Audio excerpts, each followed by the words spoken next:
हाँ जी मेरे प्यारे प्यारे दोस्तों, आप सभी का स्वागत है मेरी एक और नई वीडियो के अंदर। भाई आज हम चैप्टर स्टार्ट करने वाले हैं, वो चैप्टर जिस चैप्टर का सब बच्चों को बहुत ही बेसब्री से इंतजार होता है। मैं भी जब अपनी क्लास 10th में था, मुझे भी इस चैप्टर का बहुत ही बेसब्री से भाई इंतजार था कि मैडम कब पढ़ाएगी कब पढ़ाएगी कब पढ़ाएगी। बट जब पढ़ाया तो एकदम से खत्म कर दिया, कोई मजा भी नहीं आया। बट मैं आपको आज पढ़ाने वाला हूँ इस तरीके से कि आपको बहुत ही मजा आने वाला है। बट एक बात मैं आपको बता दूं, क्योंकि ये हमारा क्या है, एक तरीके से रिवीजन है, तो मैं आपको इंपॉर्टेंट चीजें बताने वाला हूँ। पूरा डीप में हम बात नहीं करने वाले, क्योंकि इंपॉर्टेंट चीजें ही बता पाऊंगा रिवीजन के अंदर। ठीक है, तो हम बच्चों स्टार्ट करते हैं कैसे रिप्रोडक्शन होता है, वो हम स्टार्ट करते हैं, जो कि है चैप्टर का नाम हाउ डू ऑर्गेनिज्म रिप्रोड्यूस। तो सबसे पहले हम देखते हैं कि भाई इस चैप्टर के अंदर हमने पढ़ना क्या है, कि भाई ऑर्गेनिजम्स किस तरीके से रिप्रोड्यूस करते हैं, मतलब कि किस तरीके से न्यू ऑर्गेनिजम्स फॉर्म करते हैं, बनाते हैं, वो हम इस चैप्टर के अंदर पढ़ने वाले हैं। आप पढ़ ही लिया होगा आपने अभी तक, तो अब ये है रिवीजन वीडियो। ठीक है, सबसे पहले हम जान लें जो भाई जो पहले से क्या कहते हैं ऑर्गेनिजम्स हैं, उन्हें हमें बोलते हैं पेरेंट ऑर्गेनिजम्स। अब जो नए ऑर्गेनिजम्स बनते हैं उन्हें क्या बोलेंगे हम, ऑफस्प्रिंग बोलेंगे या न्यू ऑर्गेनिजम्स बोलेंगे। ठीक है, और रिप्रोडक्टिव सेल्स कोई हम क्या बोलते हैं, सेक्स सेल बोलते हैं या गैमेट्स बोलते हैं। ठीक है, और क्या बोल सकते हैं हम, जर्म सेल भी बोल सकते हैं। अब भाई रिप्रोडक्शन जरूरी क्यों है, अगर हमें अपनी स्पीसीज कंटिन्यू करनी है, ठीक है ना, लाइफ को बताना है कि भाई आने वाले सालों तक हमारी जिंदगी होगी, इंसान होंगे, तो हमें रिप्रोडक्शन करना पड़ेगा। अगर एक बंदा नहीं करता तो इतना फर्क नहीं पड़ेगा, बट अगर पूरी स्पीसीज नहीं ठान लिया, पूरी स्पीसीज नहीं क्या कर लिया, ठान लिया कि भाई रिप्रोडक्शन नहीं करना हमने, तो आने वाले टाइम के अंदर इंसानों की पॉपुलेशन, इंसानों का वजूद खत्म हो जाएगा, आपको पता ही है। ठीक है, तो इंडिविजुअल के हिसाब से ये इंपॉर्टेंट नहीं है इतना, बट अगर सबकी बात करें, पूरी स्पीसीज की बात करें, तो बहुत ज्यादा इंपॉर्टेंट है। ठीक है, उसके बाद हम इस चैप्टर के अंदर पढ़ने वाले हैं कि भाई टाइप्स ऑफ रिप्रोडक्शन दो टाइप के होते हैं, ए सेक्शुअल और बाइसेक्सुअल। ठीक है, बाइसेक्सुअल को हम सेक्सुअल भी बोलते हैं। अब ए सेक्सुअल में क्या पढ़ेंगे भाई, ए सेक्सुअल में हम वो पढ़ेंगे कि यहाँ पर क्या होगा, सिंगल पेरेंट इन्वॉल्व होगा, एक ही पेरेंट इन्वॉल्व होगा। ठीक है, उसी को ही पापा बोलेंगे, उसी को मम्मी बोलेंगे, और इसके अंदर सेक्स सेल इन्वॉल्व ही नहीं होंगे। ठीक है ना, सेक्स सेल वहां इन्वॉल्व होंगे जहाँ पर दोनों पेरेंट्स आगे, पापा मम्मी दोनों आगे। यहाँ पर तो सिर्फ एक ही है, या पापा या मम्मी है। ठीक है, मम्मी ले लेते हैं क्योंकि बच्चा तो वही पैदा करती है। अब बाइसेक्सुअल में क्या होता है भाई, दोनों पेरेंट इन्वॉल्व होते हैं, एक पापा होगा एक मम्मी होगी, मतलब कि एक मेल होगा एक फीमेल होगा। ठीक है, और इसके अंदर सेक्स सेल की इन्वॉल्वमेंट है। अब हम पढ़ने वाले टाइप्स ऑफ एसेक्सुअल के बारे में, फिर हम पढ़ेंगे अगले पेज के ऊपर किसके बारे में, सेक्सुअल के बारे में। तो सबसे पहले इस चैप्टर के अंदर, मतलब कि इस टॉपिक के अंदर क्या है भाई, टाइप्स ऑफ एसेक्सुअल रिप्रोडक्शन के अंदर है सबसे पहला फिजन। अब फिजन का मतलब क्या है भाई, फिजन का मतलब है जब एक यूनिसेलुलर ऑर्गेनिजम्स डिवाइड करता है दो या दो से ज्यादा सेल्स के अंदर, मतलब कि दो या दो से ज्यादा न्यू ऑर्गेनिजम्स को क्या करता है, डिवाइड करता है, बनाता है, उस प्रोसेस को हम क्या बोलते हैं, फिजन बोलते हैं। तो इस फिजन के अंदर क्या आता है भाई, दो टाइप के आते हैं, बाइनरी फिजन और मल्टीपल फिजन। अब बाइनरी फिजन का मतलब क्या है, बाइनरी मतलब दो। अब यहाँ पर क्या होगा, एक सेल दो सेल्स के अंदर डिवाइड होगा, उसे हम बोलेंगे बाइनरी फिजन। फिर आता है हमारा मल्टीपल फिजन। मल्टीपल फिजन का मतलब क्या है, दो से ज्यादा सेल्स के अंदर जब डिवाइड होगा, एक पेरेंट सेल दो से ज्यादा सेल्स को डिवाइड करेगा, मतलब कि बनाएगा, उसको बोलते हैं multiple fission. Example binary fission का अमीबा हो गया, पैरामीशियम होगा। ठीक है, अब एक बार अमीबा का ना डायग्राम देखते हैं। तो सबसे पहले क्या करेगा, अमीबा ना एक बार बड़ा होगा, क्या करेगा, अपने अपने जो बॉडी है ना उसको बड़ी करेगा। उसके बाद क्या करेगा भाई, न्यूक्लियस को डिवाइड करेगा, दो न्यूक्लियस बनेंगे। और फिर अगला क्या होगा, साइटोप्लाज्म को डिवाइड करेगा, देन वो अपने आप को दो टुकड़ों में बांट लेगा, क्योंकि दोनों मतलब हर एक चीज जो उसके अंदर थी वो दो दो होगी है, तो वो डिवाइड कर लेगा। तो इस प्रोसेस, इस तरीके से क्या होता है भाई, अमीबा का क्या होता है, रिप्रोडक्शन होता है। तो एक सेल से, एक पेरेंट सेल से उनके क्या बनेगी, दो डॉटर सेल बन गया। भाई लड़की सेल क्यों बोल रहे हो, लड़का सेल क्यों नहीं बोल सकते, क्योंकि भाई आने वाले टाइम पर यही तो बच्चा पैदा करेंगी।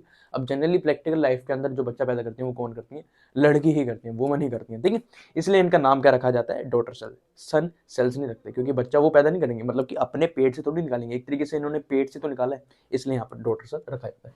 फिर आता है भाई हमारा जो क्या कहते हैं, बाइनरी फिजन का बहुत बहुत ही ज्यादा इंपॉर्टेंट एग्जांपल है, जिसको हम बोलते हैं लीशमैनिया। अब भाई लीशमैनिया भी क्या इसी के अंदर आता है, ये एक याद क्यों रखना है, क्योंकि भाई ये डिसीज क्या करता है, कॉज करता है, जिसको हम बोलते हैं ब्लैक फीवर, और क्या बोलते हैं, काला हजार। ठीक है, बहुत इंपॉर्टेंट डिसीज है, पेपर में आ सकती है। उसके बाद आता है मल्टीपल फिजन के एग्जाम्पल, जैसे कि प्लाज्मोडियम।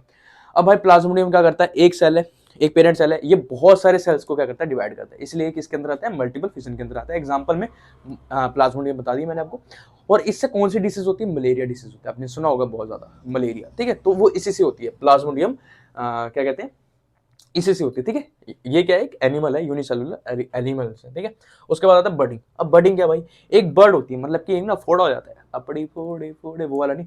ठीक है, एक बॉडी के ऊपर क्या हो जाता है, फोड़ा हो जाता है, मतलब बर्ड हो जाता है। उसको क्या बोलते हैं, फुल आउटग्रोथ बोलते हैं। मतलब कि आगे जाके ना ये फोड़ा ना बहुत बड़ा बन जाएगा, मतलब कि एक कॉपी बना देगा अपने आप की। जैसे मेरे कह रहा हूँ, एक प्लांट है, उसके अगर फोड़ा हो गया तो वो फोड़ा जो है ना वो भाई पूरा का पूरा प्लांट बन जाएगा। ये कहने का मतलब है इनका, ठीक है ना, कैसे कैसे बातें करते हैं। जैसे कि एग्जाम्पल हाइड्रा और ईस्ट। देखो ये हाइड्रा कैसा भाई, हमारा सेल है, मल्टी सेलुलर सेल है, ठीक है। अब हाइड्रा का डायग्राम देख लो भाई, कितना बढ़िया डायग्राम बनाया, मजा आ गया। इसका एक फोड़ा वर्ग है। अभी फोड़ा क्या करेगा, मतलब बर्ड ये करेगी, ग्रोथ उतरेगी इसकी, ये ग्रोथ होते होते ना एक नया हाइड्रा बन जाएगा अपने आप में, देखो बन गया ना। फिर आता हमारा भाई इंपॉर्टेंट एग्जांपल ईस्ट। अब ईस्ट आपने सभी ने सुना होगा, पिज्जे में भी डलती है भाई, मेरा तो फेवरेट है पिज्जा, ठीक है, फ्लफी बनाने के लिए। और ये कैसा भाई, यूनिसेलुलर नॉन ग्रीन प्लांट है। ये कैसा है, नॉन ग्रीन प्लांट है। कैसा, unicellular, single type of cell से मिलकर बना है, ठीक है। जैसे कि ये क्या है, ईस्ट है। आगे करके ये भी अपना फोड़ा बनाएगा भाई, बर्ड बनाएगा। ये फोड़ा अलग से हो जाएगा, थोड़ा सा छोटा, फिर ये फोड़े के ऊपर फोड़ा बना करेगा, मतलब बर्ड के ऊपर बर्ड। तो ये आगे आके ये जो बने हैं ना, ये अपने आप में क्या बन जाएंगे, ईस्ट सेल बन जाएंगे, ठीक है। ये क्या कर देगा, सेपरेट कर देगा। फिर आता है भाई हमारा स्पोर फॉर्मेशन। एग्जाम्पल की तरफ समझाता हूँ। आपने ब्रेड माउल सुना होगा, राइजोपस। अब ये क्या होता है, सपोज करो हमने ना ब्रेड रख दिया यहाँ पर। अब ब्रेड रख दिया तो भाई हमारे इन्वायरमेंट में ना कौन घूम रहे हैं, कौन घूम रहे हैं, राइजोपस घूम रहा है। मतलब ये क्या है, राइजोपस। तो राइजोपस ना जगह ढूंढता है भाई, मैं कहाँ पर बैठूँ, कहाँ पर बैठूँ। तो इसको ना ब्रेड बहुत पसंद है, तो ब्रेड के ऊपर आके ना बैठ जाता है, अपना प्लांट उगा लेता है। अब प्लांट जैसे उगा लेना तो ऐसा प्लांट घुस सकता है। तो इसके जो सर्कल है ना, इसको बोलते हैं स्पोर एंजिम। अब स्पोर एंजिम के अंदर क्या बने हुए हैं, स्पोर्स बने हुए हैं, क्या बने हुए हैं, स्पोर भरे हुए हैं, जो पहले से घूम रहे थे, ठीक है ना। अब वो स्पोर क्या करेगा, जिसके अंदर है ना, वो जिसको बोलते हैं स्पोर एंजिम, ये क्या करेगा, ब्रस्ट हो जाएगा, क्या हो जाएगा, ब्लास्ट, फट जाएगा। जितने इसके अंदर क्या आते हैं स्पोर थे, वो सारे के सारे किस में आगे, एयर के अंदर आगे दोबारा। फिर वो दोबारा क्या ढूंढेंगे, ब्रेड ढूंढेंगे, उसके ऊपर आ जाएंगे, ठीक है। जो इनकी पसंद की चीजें होती है उनके ऊपर आके प्लांट बना लेते हैं। फिर ऐसा प्लांट बना लेते हैं, फिर वो ब्रस्ट कर देते हैं, फिर वो ऊपर से क्या निकल जाता है, स्पोर्स निकल जाते हैं। फिर आता है हमारा रीजनरेशन। रीजनरेशन क्या है भाई, process of getting full body from its body parts. मतलब कि बॉडी पार्ट से भाई साहब फुल बॉडी बन रही है। जैसे कि लिजर्ड, छिपकली, मुझे तो बहुत डर लगता है भाई साहब, अगर यहाँ होगी ना मैं यहाँ से भागूंगा, इतना डर लगता है। तो छिपकली की जब पूंछ कट जाती है, आप सभी को पता है कि वो पूंछ ना अपनी दोबारा से रीगन कर लेती है, क्या कर लेती है, रीगन कर लेती है। तो वो इसके अंदर आता है, वो क्या कर रही है, रीजनरेशन कर रही है, मतलब अपने कटे हुए पार्ट को क्या कर रही है, दोबारा से उगो रही है, कह रहा हूँ, उगा रही है। अब हमारे ना नाखून जब हम काट लेते हैं तो हम दोबारा से नाखून उगा लेते हैं, तो वहां पर ना वो टाइप ऑफ सेल्स हैं जो उगा रहे हैं। बट हमारा अगर हाथ कट गया तो हम अपना हाथ नहीं उगा सकते, क्योंकि हमारे वहां पर टाइप्स ऑफ मतलब कि स्पेशल जो हाथ को उगा सकते हैं वाले सेल्स नहीं है, इसलिए हम इसके अंदर नहीं आ सकते, ठीक है। अब जैसे कि एग्जांपल में हाइड्रा और प्लानेरिया। अब प्लानेरिया कैसा है भाई, मल्टी सेलुलर ऑर्गेनिज्म है, जो कहाँ पाया जाता है, फ्रेश वाटर पॉन्ड्स में पाया जाता है।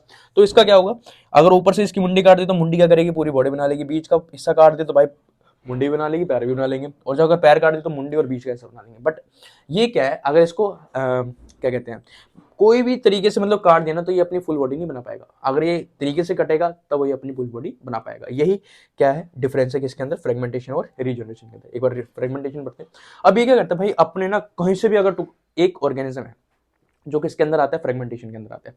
एक ऑर्गेनिज्म जैसे मैं कहीं से भी कट गया, मेरा हाथ कट गया या इतना सा हिस्सा कट गया ना, तो इतने से हिस्से से ना क्या कर लूंगा, ये पूरी की पूरी बॉडी बना लूंगा। ऐसा पॉसिबल नहीं है, बट जो ऑर्गेनिज्म इसके अंदर आते हैं वो ऐसा कर लेते हैं। आया समझे, मतलब कि कहीं से भी कटाओ वो पूरी की पूरी बॉडी बना देंगे। जैसे कि एग्जांपल में आता है भाई स्पायरोगैरा, जो जिसे हम फंगी भी बोल सकते हैं, फंगस जो पानी के अंदर आती है, उसको हम कहीं से भी काट देना वो पूरी की पूरी बॉडी बना लेगा। जैसे कि एग्जांपल ये रहा। तो ये जैसे फंगस था, बीच में यहाँ से काट दिया, यहाँ से काट दिया, तो पूरी पूरी तीनों पार्ट्स अपने अपनी फुल बॉडी बना लेंगे, ठीक है।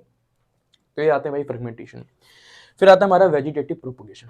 अब भाई ये किसके लिए है, ये प्लांट्स के अंदर ही होता है। एक तरीके से सिंगल पेरेंट से क्या बन रहा है भाई, पूरा का पूरा प्लांट बन रहा है, ठीक है। इनके अंदर दो मेथड आते हैं, एक होता है नेचुरल वेजिटेटिव प्रोपोगेशन और एक होता है आर्टिफिशियल वेजिटेटिव प्रोपोगेशन। अब नेचुरल वेजिटेटिव प्रोपोगेशन में हम तीन तरीके से हम एक प्लांट को उगा सकते हैं सिंगल प्लांट से। एक होता है रूट का वाला मेथड, एक स्टेम और एक लीफ वाला। अब आर्टिफिशियल वेजिटेटिव प्रोपोगेशंस में क्या भाई, मैन मेड द्वारा बनाए जाएंगे प्लांट्स, जैसे कि कटिंग, ग्राफ्टिंग, लेयरिंग। और एक हो रहा था टिश्यू कल्चर, वो हम बाद में पढ़ेंगे। तो सबसे पहले देखते हैं हम नेचुरल वेजिटेटिव प्रोपोगेशंस के अंदर क्या होता है। सबसे पहले हम एग्जांपल देखेंगे भाई लीव्स वाला। अब एक प्लांट होता है जिसको हम बोलते हैं, क्या बोलते हैं भाई, बायरोफिल्म बोलते हैं एक प्लांट को। उसकी जो लीव्स होती है ना, उसके ऊपर ना भाई बर्ड्स उगती हैं।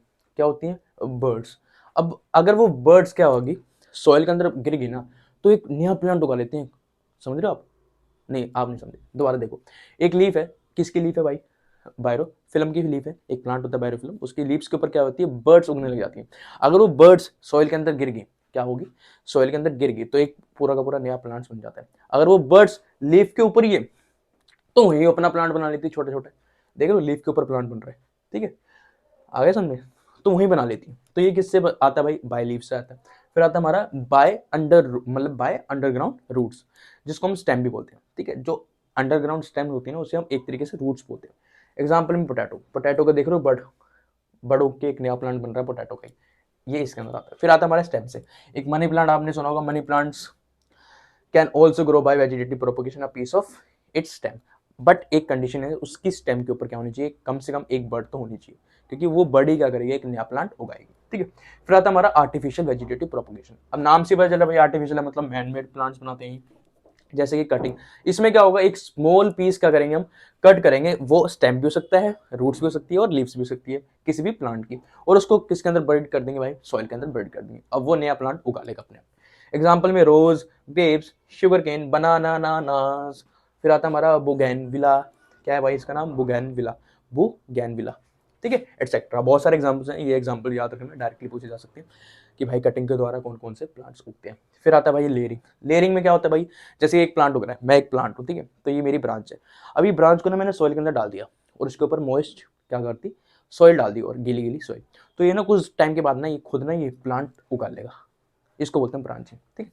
Branching plant pull towards the ground and covered with moist soil, जैसे कि ये रहा, ये इसकी लेयर आ गई। अभी लेयर ना खुद ही प्लांट्स उगा लेंगे, रूट्स भी और ऊपर वाला हिस्सा भी। एग्जाम्पल में jasmine, strawberry, raspberry, lemon and guava, guava, guava, guava, guava, ठीक है, एटसेट्रा।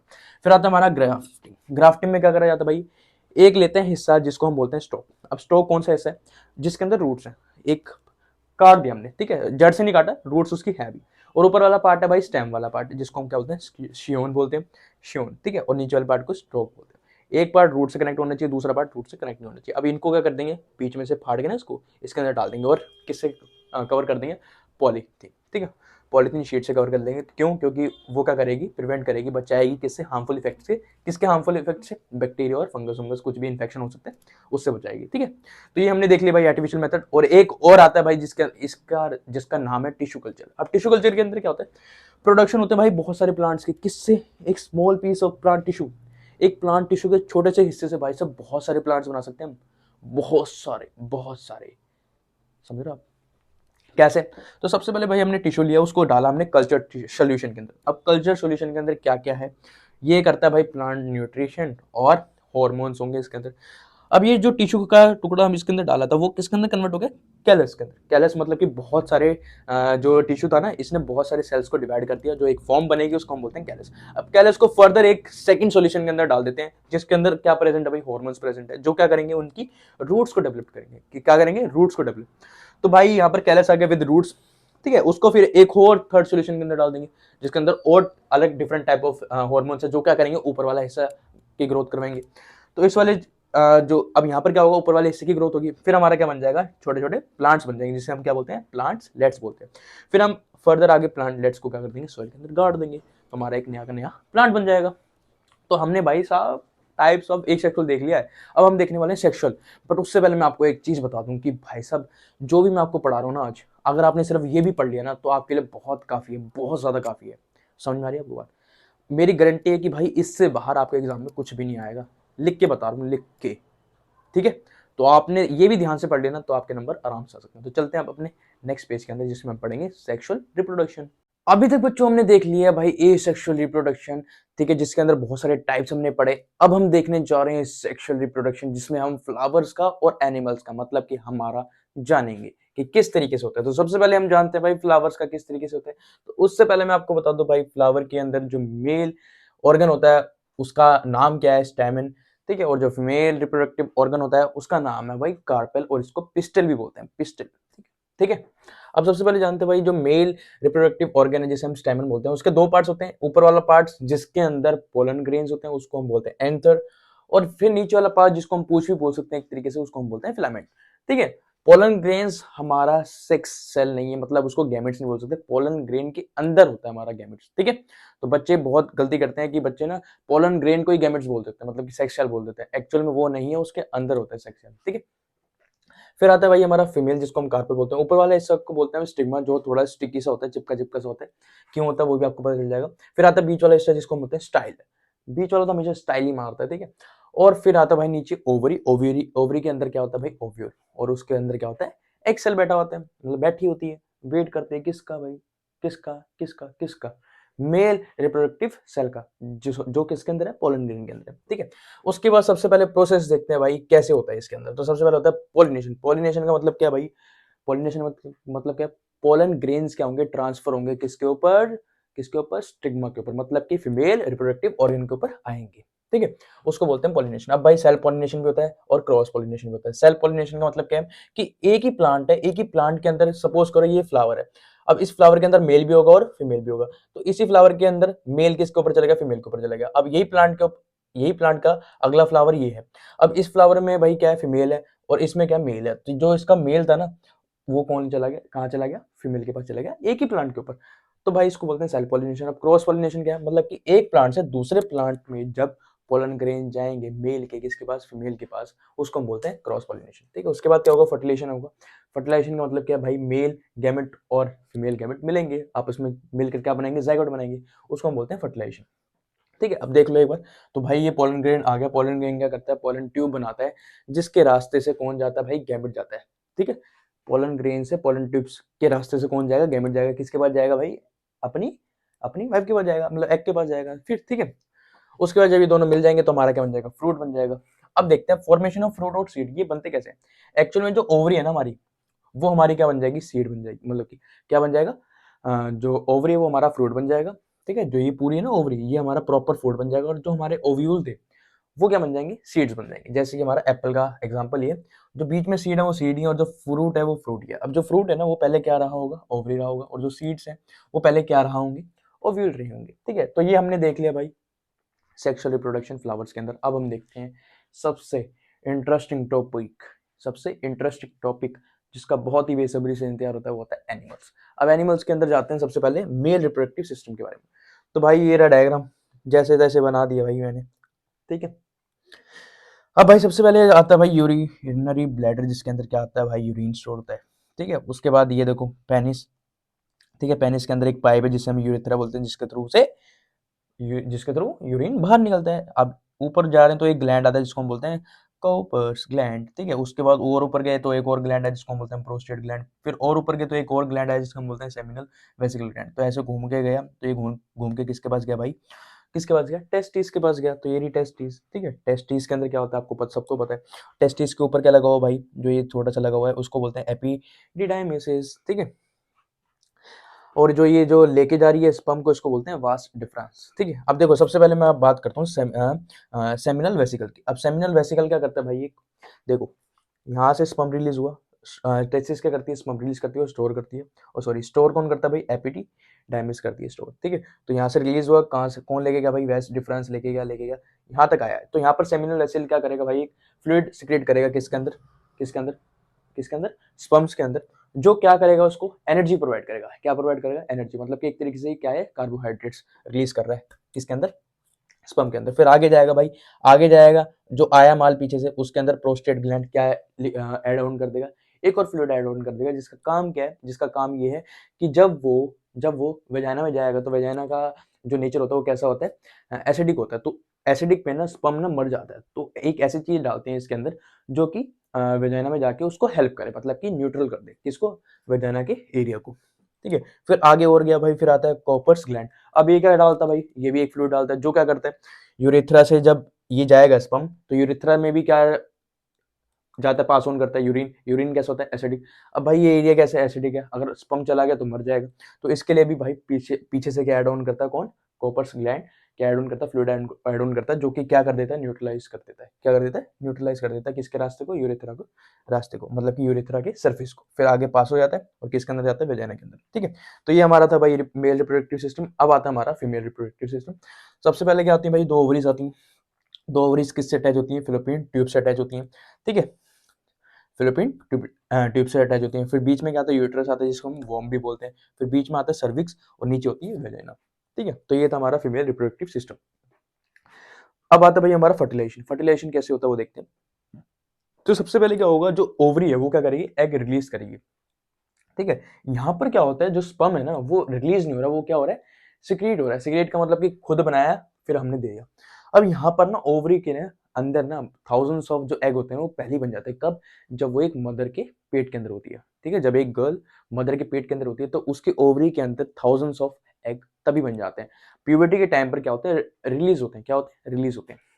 तो यहाँ से रिलीज हुआ। अब भाई एग रिलीज होने के प्रोसेस को क्या बोलते हैं? ओव्यूलेशन बोलते हैं। यहाँ से रिलीज हुआ तो वो कहाँ आ गया? फेलोपियन ट्यूब के अंदर आ गया। तो भाई स्पर्म घुसा वेजाइना के थ्रू, सर्विक्स के पास आ गया, फिर यूट्रस के अंदर, फिर कोई इधर गए होंगे, कोई भाई एग के पास जाएगा, कोई इधर की तरफ गया होगा। तो भाई जो एक मिल जाएगा स्पर्म सेल एग के साथ, तो उसका क्या हो जाएगा? फर्टिलाइजेशन हो जाएगा। मतलब कि स्पर्म सेल जब एग के साथ मिलता है तो हमारा जायगोट बनता है। तो इसी प्रोसेस को हम बोलते हैं फर्टिलाइजेशन, ठीक है। देन आगे फर्दर जो जायगोट होगा वो क्या करेगा? डिविजन ऑफ सेल करेगा, मतलब कि सेल और डिवाइड करेगा, मतलब एक सेल से बहुत सारे सेल्स बनाएगा, जिस स्टेट को हम बोलते हैं एम्ब्रियो। अब हम देखते हैं डेवलपमेंट ऑफ एम्ब्रियो कैसे होती है, ठीक है। तो सबसे पहले क्या होगा भाई, जो हमारा जायगोट बना था वो कहाँ पर है? अभी फेलोपियन ट्यूब के अंदर है। तो फेलोपियन ट्यूब से जो जायगोट आएगा वो कहाँ पर आ जाएगा? थोड़ा थोड़ा खिसकता जाएगा तो हमारा एम्ब्रियो बनता रहेगा। एम्ब्रियो हमारा आके कहाँ अटैच हो जाएगा? कहाँ? यूट्रस की वॉल्स के ऊपर, जिसको हम बोलते हैं इम्प्लांटेशन। जैसे ही वो अटैच हो जाएगा तो इस पूरे प्रोसेस को हमने बोला इम्प्लांटेशन, मतलब कि एम्ब्रियो क्या हो गया? प्लांट हो गया। किसके अंदर? यूट्रस की वॉल के अंदर। फिर थोड़ा धीरे धीरे क्या होता रहेगा? बड़ा होता रहेगा भाई हमारा एम्ब्रियो, ठीक है। तो फिर ना वहां पर जो है ना, वहां पर एक टिश्यू बन जाएगा। किसके बीच में? बेबी, मतलब कि जो फ्यूटस है उसके बीच में, और एक यूट्रस के बीच में एक वॉल बन जाएगी जिसे हम बोलते हैं टिश्यू। उस टिश्यू को बोलते हैं प्लासेंटा, ठीक है। अब वो प्लासेंटा जो टिश्यू है ना, वही सारा काम करेगी। मतलब कि जो बेबी खाएगा, हगेगा मतलब कि जो वेस्ट मटेरियल निकालेगा, सांस लेगा, सारा कुछ इसके थ्रू होगा प्लेसेंटा। अब प्लेसेंटा से ना एक कॉर्ड जाती है जिसे हम बोलते हैं अम्बिलिकल कॉर्ड बोलते हैं, ठीक है। अब इसके थ्रू ही सारा काम होगा। अब एक और चीज आती है भाई, फर्टिलाइजेशन से जब पीरियड, फर्टिलाइजेशन से बर्थ तक के पीरियड को हम बोलते हैं गेस्टेशन पीरियड, ठीक है। फिर आता है हमारा मेंस्ट्रुएशन। अब मेंस्ट्रुएशन का मतलब तुम्हें सबको पता है, पीरियड्स। अब भाई दो चीजें होती हैं, एक होती है फर्टिलाइजेशन और एक होता है कोई भी फर्टिलाइजेशन नहीं हुआ। तो जब फर्टिलाइजेशन होगा तो भाई ये चीज बनेगी, बच्चा बनेगा। जब फर्टिलाइजेशन नहीं होता, मतलब कि जब एक लड़की की शादी नहीं होती तो उसका फर्टिलाइजेशन नहीं होगा। मतलब वो हर महीने क्या करेगी? हर महीने स्पर्म का वेट करती है। स्पर्म का वेट करेगी, स्पर्म आता नहीं है तो भाई ये मेंस्ट्रुएशन होते हैं। अब बताओ तुम कैसे होते हैं? तो भाई जो वो है ना, क्या? एग। एग ना हर 28 डेज के बाद क्या होता है? रिलीज होता है। हर 28 डेज के बाद क्या होगा? एग रिलीज होगा। कहाँ से? ओवरी से। और अगर इस महीने यहाँ से हुआ तो अगले महीने कहाँ से होगा? दूसरे वाले ओवरी से होगा, ठीक है, दूसरी वाली जगह से होगा। तो सपोज करो इस महीने अ, आज खत्म हो गया सारा कुछ, अब स्टार्ट होगा नया। तो आज अगर क्या होगा, सपोज करो स्टार्टिंग है पीरियड्स की, किसी किसी गर्ल की स्टार्टिंग है पीरियड्स की। तो जैसे कि अगले 5 दिन से स्टार्टिंग है, तो आज ना उसकी ना यूट्रस की वॉल ना बनाने लग जाएगी दीवार से। किसकी? ब्लड वेसल्स की। जैसे ये बनाई हुई है, ब्लड वेसल्स की दीवार बनाने लग जाएगी। कौन? यूट्रस। क्योंकि भाई क्यों? क्योंकि 4 से 5 दिन के बाद क्या होने वाला है? एग रिलीज होने वाला है। अब यूट्रस वॉल क्यों बनाती है? किसकी? ब्लड वेसल्स की। वो इसलिए बनाते हैं कि भाई जब जब एग स्पर्म के साथ मिलेगा तो भाई क्या बनेगा? जायगोट। जायगोट से फिर क्या बनेगा? एम्ब्रियो। एम्ब्रियो को मुझे क्या करना है? पालन पोषण करना है। एम्ब्रियो का एम्ब्रियो को पालन पोषण मुझे ही करना है। तो इसलिए वो पहले से ही वॉल्स बनाने लग जाती है। किसकी? ब्लड वेसल्स की। ताकि मेरा करण अर्जुन, मतलब मेरा करण आएगा और मैं अंदर घुसा लूंगी और उसकी डेवलपमेंट करूंगी। बट ऐसा नहीं होता। तो वो बेचारी बहुत परेशान होती है कि भाई मैंने इतने जी जान से ब्लड वेसल्स बनाई, मतलब यूट्रस के चारों तरफ वॉल्स बना दी ब्लड की, कि भाई मेरे करण अर्जुन दोनों मिलके आएंगे, एम्ब्रियो आएगा। बट वो एम्ब्रियो आता नहीं है। तो ये परेशान हो के बेचारी ब्रेक डाउन होने लग जाती है। ब्लड वेसल्स क्या होने लग जाती है? Break down. ब्रेक डाउन होने लग जाती है तो भाई ब्लड निकलता है, उसी को हम क्या बोलते हैं? पीरियड्स बोलते हैं। तो जो एग होता है ना, जो फर्टिलाइज नहीं हुआ, तो वो ब्लड के थ्रू ही निकल जाता है 4 से 5 दिन के अंदर, ठीक है। इसको हम बोलते हैं मेंस्ट्रुएशन। अब जो फर्स्ट अकरेंस होती है पीरियड्स की उसको बोलते हैं मेनार्की। और जो लास्ट स्टॉपेज होता है, मतलब कि जब पीरियड्स खत्म हो जाते हैं, उसको बोलते हैं मेनोपॉज। ये जनरली 40 टू 45 की एज में हो जाता है। फिर आता है भाई हमारा बर्थ कंट्रोल मेथड, जिसे हम और क्या बोलते हैं? कॉन्ट्रासेप्शन मेथड्स भी बोलते हैं। जैसे कि पहला है बैरियर मेथड। बैरियर मेथड में सबसे पहले क्या आता है? कॉन्डम्स, जो कि भाई दोनों के लिए, मेल के लिए भी बना हुआ है, फीमेल के लिए भी बना हुआ है, जो मर्जी करो भाई, ऐश करो आप। फिर आता है हमारा डायफ्राम कैप। अब ये क्या है? आपने कभी नहीं सुना होगा डायफ्राम कैप। ये क्या होता है भाई? सिर्फ फीमेल्स के लिए होता है। ये क्या होती है? कैप होती है। ये कहाँ लगती है? वेजाना के अंदर और सर्विक्स के ऊपर, मतलब कि ये सर्विक्स है तो यहाँ पर लग जाएगी। क्या? कैप, डायफ्राम कैप, जो क्या करेगी? स्पर्म को अंदर नहीं जाने देगी। किससे? सर्विक्स के अंदर से, ठीक है। जैसे कि सर्विक्स है ना, तो यहाँ पर कैप लग जाती है ताकि स्पर्म यूट्रस के अंदर ना जा पाए, ठीक है। फिर 2 से 3 दिन के अंदर वो हम अपने आप निकाल सकते हैं डायफ्राम कैप को। फिर आता है हमारा केमिकल मेथड। अब केमिकल मेथड में क्या होगा भाई? ये सिर्फ फीमेल्स के लिए होता है जनरली। अब इसके अंदर क्या होती है? पिल्स। पिल्स मतलब मेडिसिन। ओरल पिल्स होती है खाने वाली, और एक होती है वेजाइनल पिल्स, मतलब कि वेजाइना के अंदर डालने वाली। अब जो ओरल पिल्स होती है वो क्या करती है भाई, जो एग होता है ना उसको रिलीज नहीं करने देती, मतलब कि एग रिलीज होने को बंद कर देती है ओरल पिल्स। और जो वेजाइनल पिल्स होती है वो क्या करती है, स्पर्म को मार देती है जब वेजाइना के अंदर डालते हैं। फिर आता है हमारा इंट्रा यूटेरिन कॉन्ट्रासेप्टिव डिवाइस, जिसे हम कॉपर टी भी बोलते हैं। अब ये कॉपर टी क्या होती है भाई, इंसर्ट करते हैं किसके अंदर, यूटेरस के अंदर, ताकि इम्प्लांटेशन ना हो किसका, एम्ब्रियो का, ठीक है। क्योंकि यूटेरस के अंदर ही होता है इम्प्लांटेशन। अगर स्पर्म चला भी गया और एग के साथ मिल भी गया तो जाइगोट बनेगा, जाइगोट बनने के बाद क्या बनेगा, एम्ब्रियो। एम्ब्रियो का क्या होगा, डेवलपमेंट होगा, वो ये होने नहीं देता। हम तो नहीं होने देंगे डेवलपमेंट, ठीक है, वो ये काम करता है। फिर आता है हमारा सर्जिकल मेथड, जिसके अंदर क्या करा जाता है भाई, लड़कों के लिए क्या करा जाता है, जो वैस डिफरेंस होती है जिसे स्पर्म डक्ट बोलते हैं उसको काट दिया जाता है, जिसको हम बोलते हैं वैसेक्टोमी, ठीक है। फिर आता है फीमेल्स, फीमेल्स के अंदर क्या करा जाता है भाई, जो फेलोपियन ट्यूब है उसको काट दिया जाता है, तब क्या बोलते हैं, ट्यूबेक्टोमी, ठीक है, क्या बोलते हैं, ट्यूबेक्टोमी। तो ये हमने देख लिया बर्थ कंट्रोल मेथड्स। अब हम देखते हैं सेक्सुअली ट्रांसमिटेड डिसीज, जिसे हम एसटीडी भी बोलते हैं, जैसे कि एचआईवी। एचआईवी की फुल फॉर्म क्या होती है, ह्यूमन इम्यून डेफिशिएंसी वायरस, ठीक है। अब एचआईवी क्या है, स्टार्टिंग वाला लेवल है, मतलब कि इम्यून सिस्टम को क्या कर देता है भाई, ये तहस नहस कर देता है। सेक्सुअली ट्रांसमिटेड डिसीज के बारे में पढ़ रहे हैं, ठीक है। अगर कोई डिसीज अगर पहुंच जाती है तो जैसे कि एचआईवी, एचआईवी का मतलब क्या है भाई, इम्यून सिस्टम को क्या करेगी, मारेगी, मतलब वाइट ब्लड सेल्स को खत्म कर देगी। क्योंकि वही क्या करते हैं, एक तरीके से सोल्जर है हमारी बॉडी से, बॉडी के अंदर लड़ते हैं इन्फेक्शन से, तो उसको ही क्या करेगी, ये खाएगी। तो जो भी इन्फेक्शन होगा, साइड से कुछ भी आ रहा है, फॉरेन मटेरियल आ रहा है जो हमारी बॉडी को क्या कर सकता है, नुकसान पहुंचा सकता है, उसको वो मार ही नहीं पाएगा, तो हमारी बॉडी के अंदर और सौ बीमारी हो जाती है एचआईवी की वजह से। फिर जो एडवांस लेवल होता है एचआईवी का, उससे हम बोलते हैं AIDS, acquired immune deficiency syndrome, ठीक है। अगर यहाँ तक पहुंच गया तो कंट्रोल से बाहर है भाई, ठीक। फिर आता भी हमारा सिपिलिस, फिर आता है गोनोरिया। ये दोनों ही को हम क्या कर सकते हैं, क्योर कर सकते हैं, बचा सकते हैं, ठीक है। बट ये तीनों ही कैसे हैं भाई, अगर एक मदर को है तो मदर से बच्चे को जा सकती है, अगर तीनों बीमारी मदर को है तो, ठीक है। तो ये हमने देख लिया भाई, सारी की सारी चीजें अच्छे से चैप्टर कर लिया। अगर आपने ये भी कर लिया ना भाई, सीरियसली बता रहा हूँ, आपके बहुत अच्छे नंबर आएंगे।